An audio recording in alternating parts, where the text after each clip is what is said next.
Gloire à Jésus. Shalom, bon-aimé du Seigneur. Shalom, enfant de lumière. Nous poursuivons toujours dans le livre de la sagesse pour chercher la face de l'Éternel, notre Dieu, chaque jour. Nous te bénissons, Seigneur Dieu Tout-Puissant, pour tout ce que tu es. À toi, honneur, gloire, force et puissance et majesté. Nous célébrons ton Saint-Nom, Père, et nous te remercions pour ta parole, qui est si précieux, plus précieux que l'or et l'argent, car il donne la vie éternelle. Merci, Seigneur, pour tout ce que tu es, pour les cœurs que tu disposes. Merci pour les âmes que tu disposes. Merci pour ta parole qui est ondée, qui descend du ciel pour régénérer, fortifier et faire avancer tous tes enfants. Nous te remercions, Père Saint, pour toute vie. Nous te remercions pour tous tes enfants dans le monde entier. Que ton Saint-Nom soit béni. Dans ton nom, Seigneur Jésus, nous avons prié. Et nous poursuivons donc la lecture dans le livre de sagesse, chapitre 10. D'Adam à Moïse. C'est en elle qui prodigea les premiers mortels, Père du monde, qui avait été créé seul. C'est elle qui les tira de sa propre chute et lui donna la force de demeurer maître de tout. Mais quand, dans sa colère, un injuste se fut écarté d'elle, il périt par ses fureurs fratricides. Lorsqu'à cause de lui, la terre fut submergée, c'est la sagesse encore qui l'a sauvé, en pilotant le juste à l'aide d'un bois sans valeur.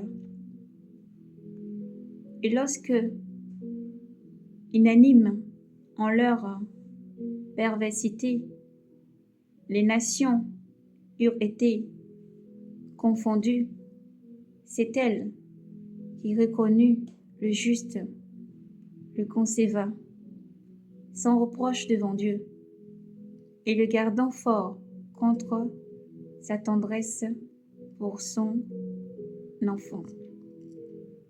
C'est elle qui, lors de la destruction des impies, délivra les justes, qui fuyaient le feu, descendant sur les descendant sur la Pentapole, un témoignage de sa perversité. Une terre désolée continue de fumer.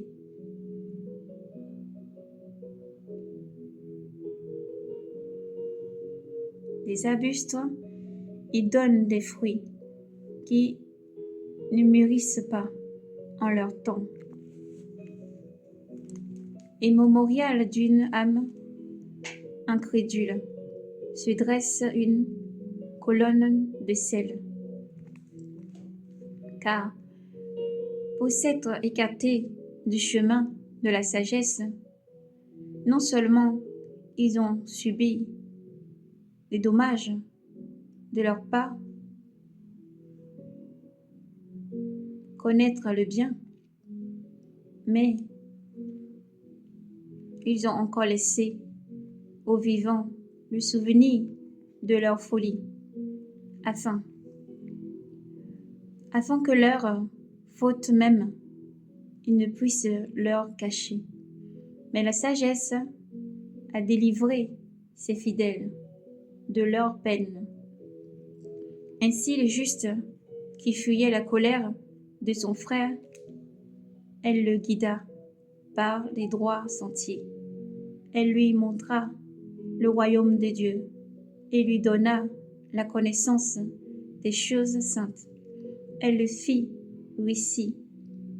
Elle le fit réussir dans ses durs travaux et fit fructifier ses peines. Elle assista contre la cupidité de ceux qui l'opprimèrent. Elle le rendit riche.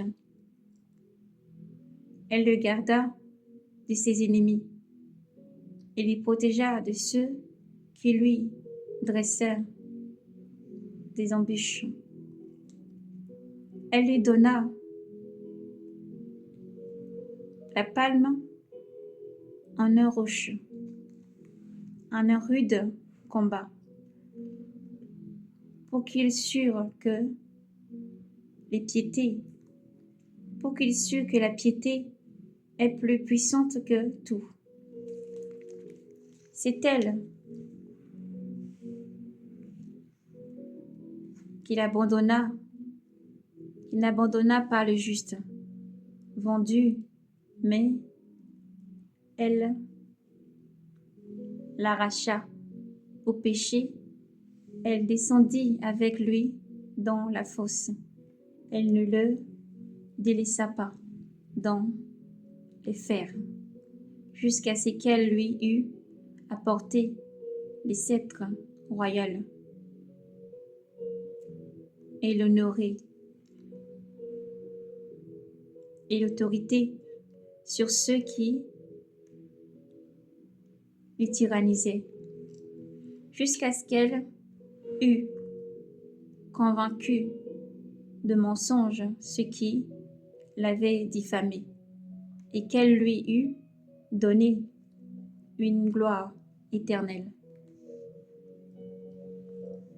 C'est elle qui délivra un peuple saint et d'une race irréprochable, d'une nation d'oppresseurs. Elle entra dans l'âme d'un serviteur du Seigneur et tint tête à des rois redoutables par des prodiges et des signes. Au sein, elle remit le salaire de leur peine. Elle leur guida par un chemin merveilleux. Elle devint pour eux un abri pendant le jour et une lumière d'astre pendant la nuit. Elle leur fit traverser la mer Rouge et leur conduisit à travers l'ondée immense, tandis qu'elle submergea leurs ennemis, puis les rejeta des profondeurs de l'abîme. Ainsi, le juste dépouilleront-ils les impies. Ils chanteront, Seigneur, ton saint nom, et d'un cœur unanime célébreront ta main qui avait lutté pour eux, car la sagesse ouvrit la bouche des muets, et elle rendit claire la langue des tout petits. Chapitre 11. Elle fit prospérer leur entreprise par la main d'un saint prophète. Ils traversèrent un désert inhabité et plantèrent leurs tentes en des lieux inaccessibles.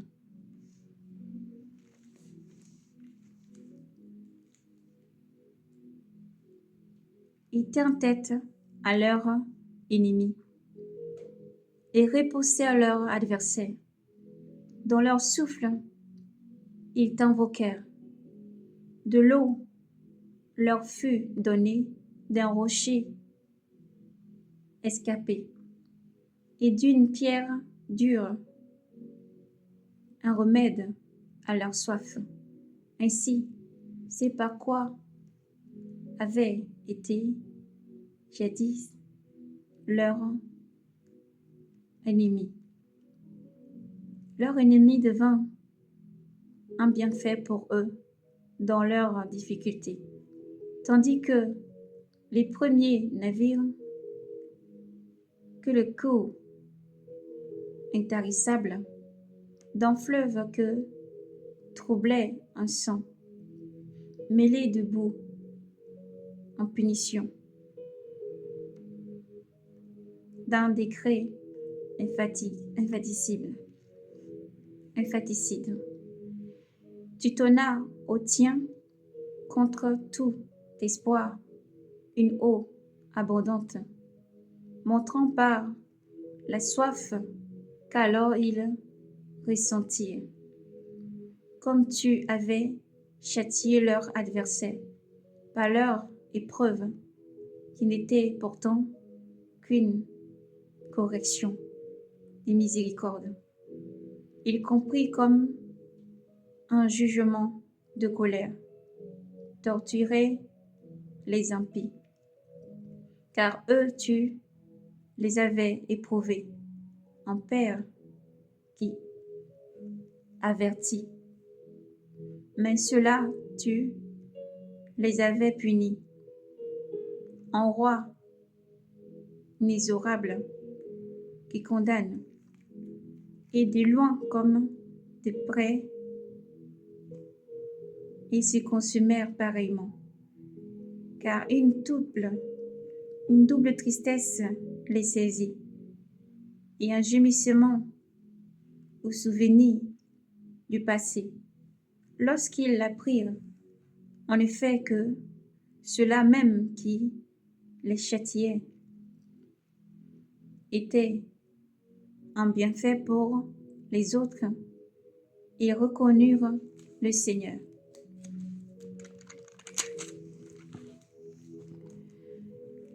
Car celui qui jadis, en l'exposant, ils avaient rejeté, ils admiraient au terme des événements, ayant souffert d'une soif bien différente de celle du juste.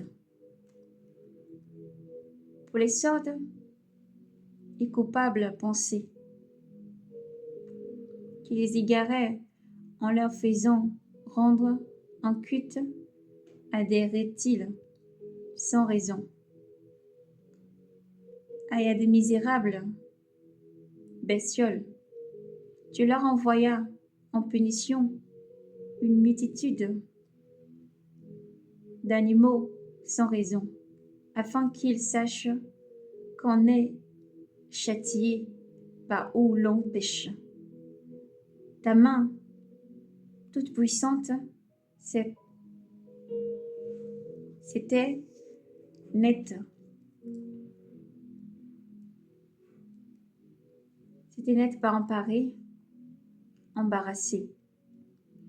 Elle qui a créé le monde d'une manière informe, pour envoyer contre eux une multitude d'ours ou de lions intrépides, ou bien des bêtes féroces, inconnues, nouvellement créées, pleines de fureur, exhalant un souffle enflammé, émettant une fumée infecte, ou faisant jaillir de leurs yeux des terribles étincelles, des bêtes capables non seulement de les anéantir par leur malfaisance, mais encore de leur faire périr par leur aspect terrifiant. Sans cela même, d'un seul souffle, ils pouvaient tomber, poursuivis par la justice,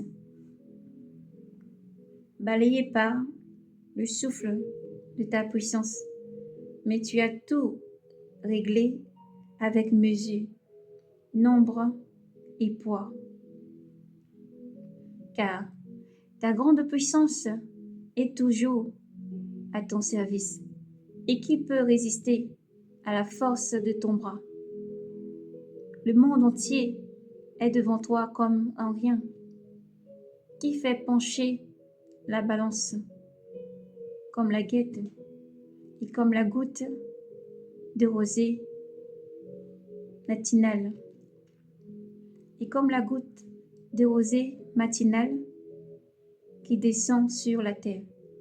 Mais tu as pitié de tous.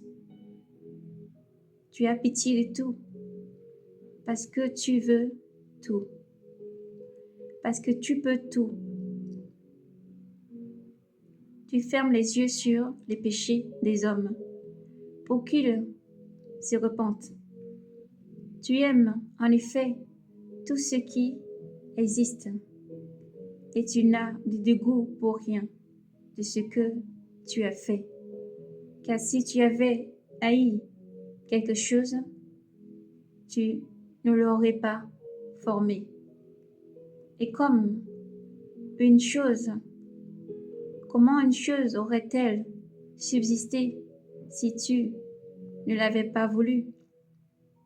Ou comment ce que tu n'aurais pas appelé aurait-il été conservé?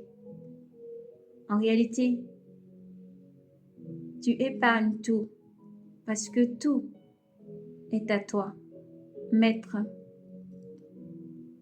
ami de la vie. Gloire à Yahvé Sabaoth, gloire à Jésus-Christ. Le Seigneur nous parle à travers son livre de la sagesse, chapitre 10, 11. De la sagesse, lorsque le peuple traversait le désert, était assoiffé, le Seigneur permet que par sa puissance s'échangeait en rocher. Le rocher qui jaillit, à qui Moïse demande de l'eau pour nourrir ce peuple qui a besoin de boire. Dans ce désert aride, le Seigneur donne de l'eau à ses enfants. Lorsque les oppresseurs pourchassent le peuple, oppriment le peuple, Dieu ouvre la mer rouge, fait traverser son peuple et engloutit ses ennemis pour montrer son amour infini. Le peuple lève la voix pour bénir le nom de l'Éternel, Dieu souverain, qui seul peut créer, qui seul donne la vie, qui seul peut la reprendre, qui seul sauve, qui a créé tout événement, toute chose, toute circonstance. Oui, il n'y a qu'un seul Dieu. Le peuple aussi connaît la droiture, la justice, la bonté de Dieu. Même Joseph, vendu par ses frères, qui était puni dans un puits, condamné injustement par un mensonge qu'il n'a pas commis, était jeté en prison injustement, a continué à garder la foi. Dans ses chaînes, à prier, à garder la foi. Et Dieu l'a visité dans cette prison. Dieu n'a pas oublié. Malgré ces murs, Dieu est avec toi. Malgré tout ce que tu traverses et tu vois, Dieu est avec toi. Et autant voulu, Dieu l'a visité dans la prison et l'a élevé au rang souverain. Oui, Dieu est grand. Dieu conduisit son peuple dans le désert à travers. Et dans la nuit, Dieu fait jaillir une flamme qui guide son peuple. Le matin, avec une grande brume pour guider son peuple. Lorsque le peuple s'est détourné de Dieu pour adorer des reptiles, pour adorer des choses formées par la main, Dieu a envoyé ces choses pour corriger. Oui, non pas pour exterminer, mais pour corriger. Parce que Dieu est tant rempli d'amour, un amour immense, un amour qu'on ne peut mesurer, qu'on ne peut contenir. Dieu n'est qu'amour et Dieu guide son peuple. Dieu sauve, Dieu restaure, Dieu a tout créé. C'est pas sa volonté que tout existe. Et Dieu garde ses enfants. Il fait preuve de patience, de compassion, car Dieu aime tous ses enfants. Et Dieu t'aime infiniment. Jésus t'aime infiniment. Shalom.